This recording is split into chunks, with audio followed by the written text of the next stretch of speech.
Hi this is Hari. అదే యూకేలో మనం and UK government immigration rules లో కొన్ని చేంజెస్ చేయబోతుంది. సో ఈ రోజు ఆ రూల్స్ ఏంటనేది తెలుసుకోబోతున్నాం. మెయిన్ గా ఈ రూల్స్ ఎవరి మీద ప్రభావం చూపించబోతున్నాయంటే ఫ్యామిలీస్ అండ్ యూకేలో ఎవరైతే ఆల్రెడీ జాబ్ చేస్తున్నారో అండ్ ఇన్ కేస్ ఫ్యూచర్ లో ఎవరైతే యూకే రావాలనుకుంటున్నారో అండ్ ఎవరైతే ఇక్కడికి వలస వచ్చుంటారు like it's call asylum seekers. UK government Denmark immigration rules ని ఆధారంగా తీసుకొని పర్మనెంట్ సెటిల్మెంట్ తగ్గించడం అండ్ ఐఎల్ఆర్ అండ్ పిఆర్ వీసాలను లైక్ వాట్ ఎలిజిబిలిటీ క్రైటీరియాని కొంచెం టఫ్ గా చేయబోతుంది. సో ఈ రోజు అవి తెలుసుకుందాం.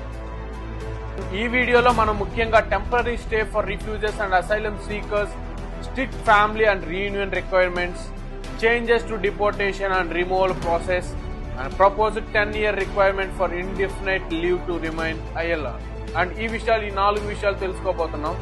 First the temporary stay for refuses and asylum seekers and ఆశ్రయం పొందేవారు ఎవరైతే వాళ్ళ కంట్రీ పరిస్థితి బాగాలేక ఇక్కడ ఆశ్రయానికి వస్తారో సో వాళ్ళు అసైలం సీకర్ అంటారు.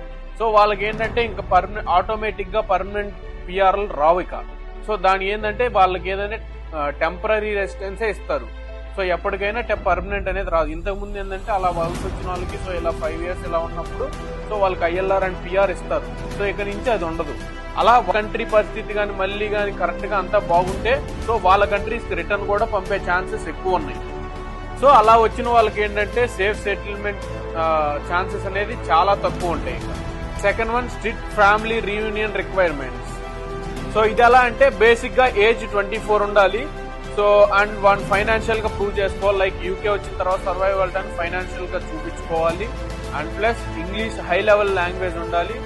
సో అండ్ యూకేలో సమ్ వర్క్ ఎక్స్పీరియన్స్ కూడా అడుగుతారు. సో దీన్ని బట్టి ఏమవుతుంది డిపెండెన్స్ ఇంకెలవ్ అనేది జరగదు.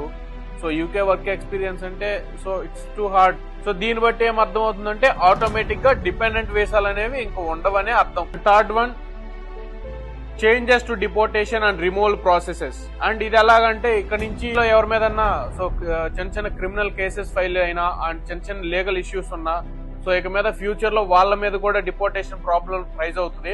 సో అలాంటి ఉండకుండా చూసుకోండి. అలాంటి గానీ ఏమన్నా ఉన్నాయంటే ఇన్ కేస్ ఫ్యూచర్ లో అలాంటివి ఉన్నా కూడా డిపోర్ట్ చేస్తారంట. అండ్ ఫైనల్ గా fourth one so ILR. So ఇది చాలా అంటే చాలా ఎఫెక్ట్ అవుతుంది. ఎవరైతే స్టూడెంట్స్ ఉన్నారో ఫ్యామిలీస్ కావచ్చు జాబ్ చేసే వాళ్ళు కావచ్చు ప్రతి ఒక్కరి మీద ఎఫెక్ట్ పడింది ఇది. సో అంటే ఏంటంటే ఇప్పటి వరకు 5 years కి ఐఎల్ఆర్ వస్తుంది. సో అండ్ ఇప్పటి నుంచి ఏంటంటే దాన్ని 5 years to 10 years కి పెంచబోతున్నారు. సో ఆల్మోస్ట్ పెంచుతారనే న్యూసే ఉంది. సో లెట్స్ సీ ఏమవుతుందో చూద్దాం. అండ్ ఇది ఆల్రెడీ ఉన్న వాళ్ళకి అప్లై అవుతుందా లేదా కొత్తగా వచ్చే వాళ్ళకి అప్లై అవుతుందా అనేది ఇంకా సో ఫైనల్ కాలేదు. సో దీనికి వెయిట్ చేసి చూడాలి ఏమవుతుంది అనేది చూద్దాం. అండ్ ఎవరైతే యూకేలో ఉన్నారో ఒకసారి చూసుకోండి. ఇవన్నీ ఏమన్నా లీగల్ గా ఇష్యూస్ ఉంటే సో త్వరగా సార్ట్ చేసుకోండి అవి.